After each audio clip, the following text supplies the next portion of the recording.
नमस्कार दोस्तों। छोटी चर्चा ज्योतिष के ऊपर, पंचांग के योगों के ऊपर हमारी बात चल रही थी।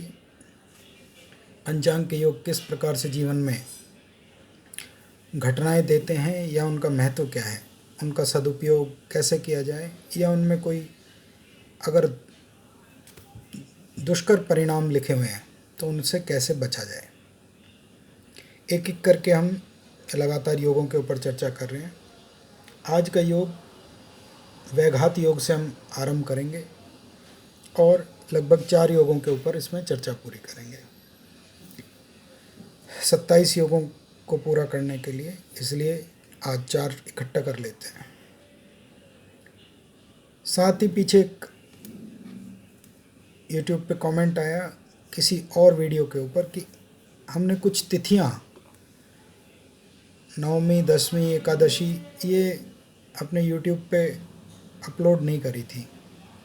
दरअसल अपलोड तो करी थी लेकिन शायद वो डिफ़ॉल्ट हो गई या क्या हुआ, उसको भी दोबारा से बना के तिथियों के योग भी आपको डाल देंगे। तो आज के योग से आरंभ करते हैं वैघात योग। वैघात ऐसी कार्य पद्धति, ऐसे सगे संबंधी जो हम ही को नुकसान पहुंचा दें, ये वैघात योग का एक प्रकार से कोड है। इसमें छुपा हुआ इसका संदर्भ है और इसकी महत्ता है। अर्थात ये देखने में आया है जो लोग वैघात नामक योग में पैदा होते हैं वो कई बार अपने निर्णय के कारण से, अपने लोगों के कारण से परेशानी बहुत उठाते हैं। मान लीजिए उन्होंने तो किसी के लिए अच्छा किया लेकिन उसने ही उसकी लेग पुलिंग, टांग खिंचाई शुरू कर दी, तो ये वैघात नामक योग कहलाता है। शास्त्र क्या कहता है, आचार्य मिश्र क्या कहते हैं, अपने आदतों के कारण से, अपनी जीवन के अंदर जो कार्य प्रणाली है उसके कारण से और अपने लोगों के कारण से ऐसे लोग जिंदगी में बड़ी चोट, बड़ी पीड़ा खाते हैं। सावधान रहना चाहिए। इसके देवता वायु हैं। अब वैघात नामक योग है और देवता इसके वायु हैं, फिर भी वैघात क्यों है? क्यों? देखिए, वायु क्या है, ऊपर लेके जाती है, उड़ा के रखती है। इसी के कारण से इसमें वैघात बनता है। आदमी हवा में रहता है, धरातल को, जमीन की सच्चाई को जानने की कोशिश नहीं करता और पता लगा उसके साथ कोई घटना घट गई।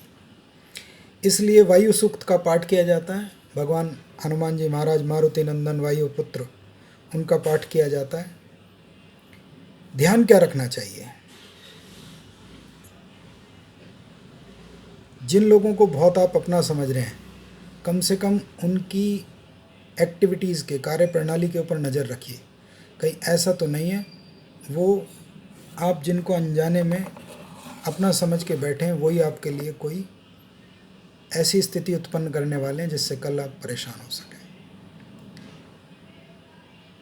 स्वयं की आदतों पे भी ध्यान रखिए। अपना निर्णय लेने से पहले अपने कुशल मित्रों से, वरिष्ठों से 1 या 2 बार सलाह ज़रूर करें कि मैं इस काम को करूं तो कहीं किसी प्रकार का मुझे नुकसान तो नहीं होगा। क्यों? क्योंकि इसमें अपने निर्णयों के कारण से भी नुकसान होने की संभावनाएं रहती हैं।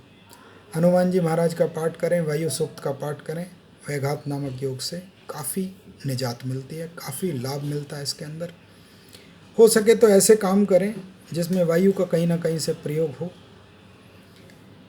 अब वायु वैक्यूम है, बहुत सारे इसके चीज़ें निकाली जा सकती हैं। ऑक्सीजन, वायु, हवाई जहाज, हवाई यात्राएं, प्लानिंग्स बनाना, एयर कम्युनिकेशन, इनसे संबंधित अगर जीवन में कुछ ना कुछ जोड़ के रखेंगे तो बहुत ही लाभकारी रहेगा। ये वैघात नामक योग की परिभाषा और वो है। योग हुआ वैघात, अर्थ हुआ गहरी चोट, बार बार चोट, अपनों से चोट, अपनी आदतों के कारण से चोट, नुकसान। देवता हुए वायु, वायुदेव का पाठ करें। ये वैघात योग बता रहा है। हर्षण नामक योग, हर्ष से हर्षण बनाए, खुश रहने वाला। प्रसन्न रहने वाला, खुशी देवता इसके भग नामक सूर्य है। सूर्य के जो 12 नाम रूप बताए, 12 महीने के 12 सूर्य हैं, उसमें जो भग नामक सूर्य है वो हर्षण नामक योग का स्वामी है। नुकसान क्या होता है, कई बार खुश रहने के लिए ज़रूरत से ज़्यादा पैसा खर्च कर देना, अपनी वाई लूटने के लिए ज़रूरत से ज़्यादा लोगों के ऊपर पैसा खर्च कर देना, वो हर्षण नामक योग में देखने को मिलता है। या इतने ज़्यादा खुश रहना कि ज़मीन की सच्चाइयों को जान ना पाना, ये नुकसानदेह रहता है। सूर्य का पाठ करें, सूर्य गायत्री का पाठ करें, साथ में अगर हो सके तो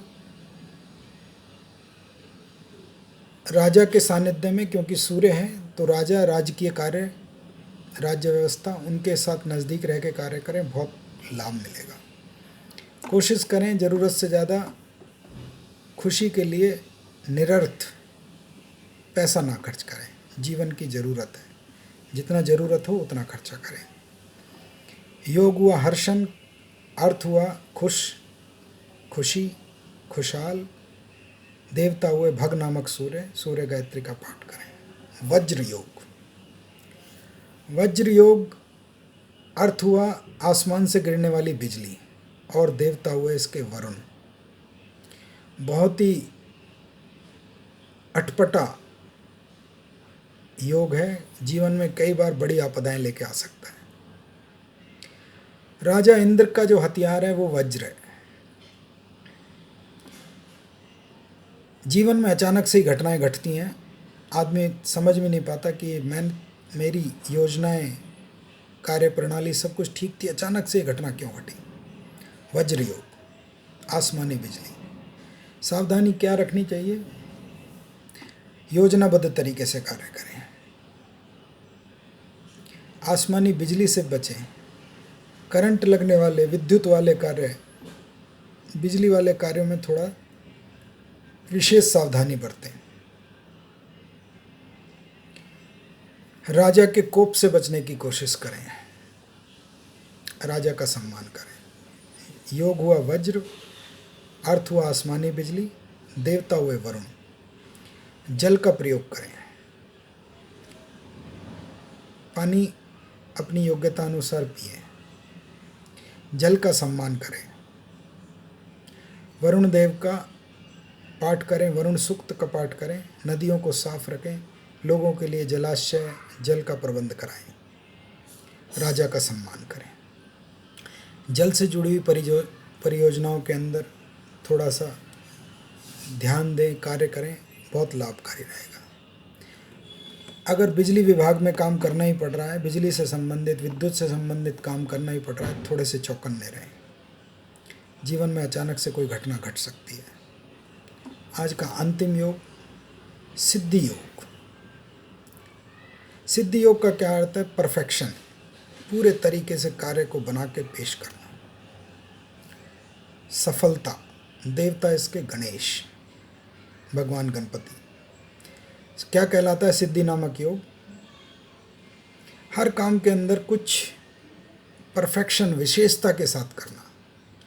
कार्य करना आवश्यक नहीं है, कार्य को कैसे करना ये आवश्यक है। इनके काम बहुत विशेष प्रकार के से होते हैं, हर चीज़ में परफेक्शन चाहते हैं। उल्टी सीधी टेढ़ी मेढ़ी चीज़ें इनको पसंद नहीं है। जीवन में सफलता मिलती है, भगवान गणेश है।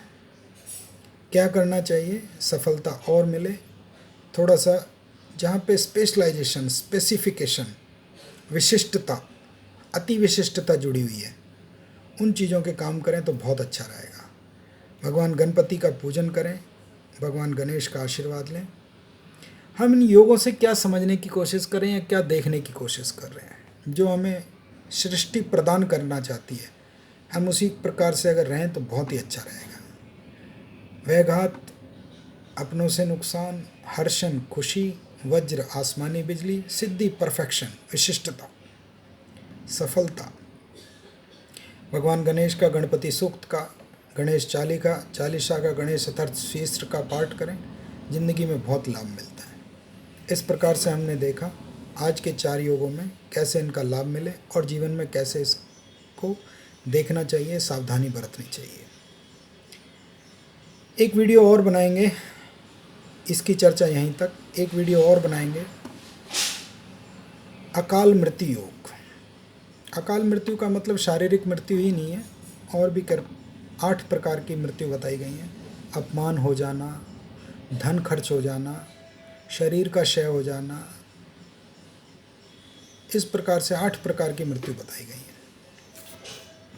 तो अकाल मृत्यु के कारण से कैसे सावधानी बरती जाए, जन्म कुंडली के अंदर कैसे देखें कि मेरी जीवन के अंदर अकाल मृत्यु योग है। दूसरी बात, ये अकाल मृत्यु योग है तो ये किस संदर्भ में है? आयु खंड में है, अपमान के रूप में है, या धन के रूप में, या और जो 8 प्रकार की मृत्यु बताई गई हैं उसमें है। वैसे तो भगवान शिव का मंत्र है ओम होम जूम सह ओम नमः शिवाय अकाल मृत्यु हरणम, लेकिन फिर भी एक पूरी चर्चा इसके साथ साझा करेंगे जिससे कि व्यक्ति इसका लाभ ले सके और इस प्रकार की आपदाओं से बच सके। देखिए, शास्त्र में सब कुछ इंगित है, हम उसे प्रयोग कैसे करना चाहते हैं ये बहुत महत्वपूर्ण है। अगले वीडियो के अंदर 4 योग और अकाल मृत्यु योग के ऊपर भी एक वीडियो बहुत ही जल्दी आप लोगों के साथ साझा करेंगे। चैनल को सब्सक्राइब कीजिएगा, बेल आइकॉन दबा दीजिएगा, लेटेस्ट वीडियो मिलते रहें। कमेंट ज़रूर कीजिएगा, पसंद आए तो लाइक कर दीजिएगा, अनलाइक भी आपके हाथ में है। धन्यवाद, अपना ध्यान रखिए। संक्रमण काल धीरे धीरे चरम सीमा की तरफ पहुंच के अब डिक्लाइन होना शुरू हो रहा है, जैसा कि खबरें बता रही हैं, लेकिन इस समय सावधानी बहुत ज़रूरी है। जैसे कि कहा जाता है हाथी निकलने के बाद पूंछ निकलना बहुत सावधानी बताता है, इसी प्रकार से सावधानी बना के रखिए। खुश रहिए। अगले योगों के ऊपर, अगली चर्चा के ऊपर जल्दी आपके साथ साझा करेंगे और अकाल मृत्यु योग को भी आपको बनाएंगे। धन्यवाद, खुश रहिए। प्रणाम, त्रुटियों के लिए क्षमा।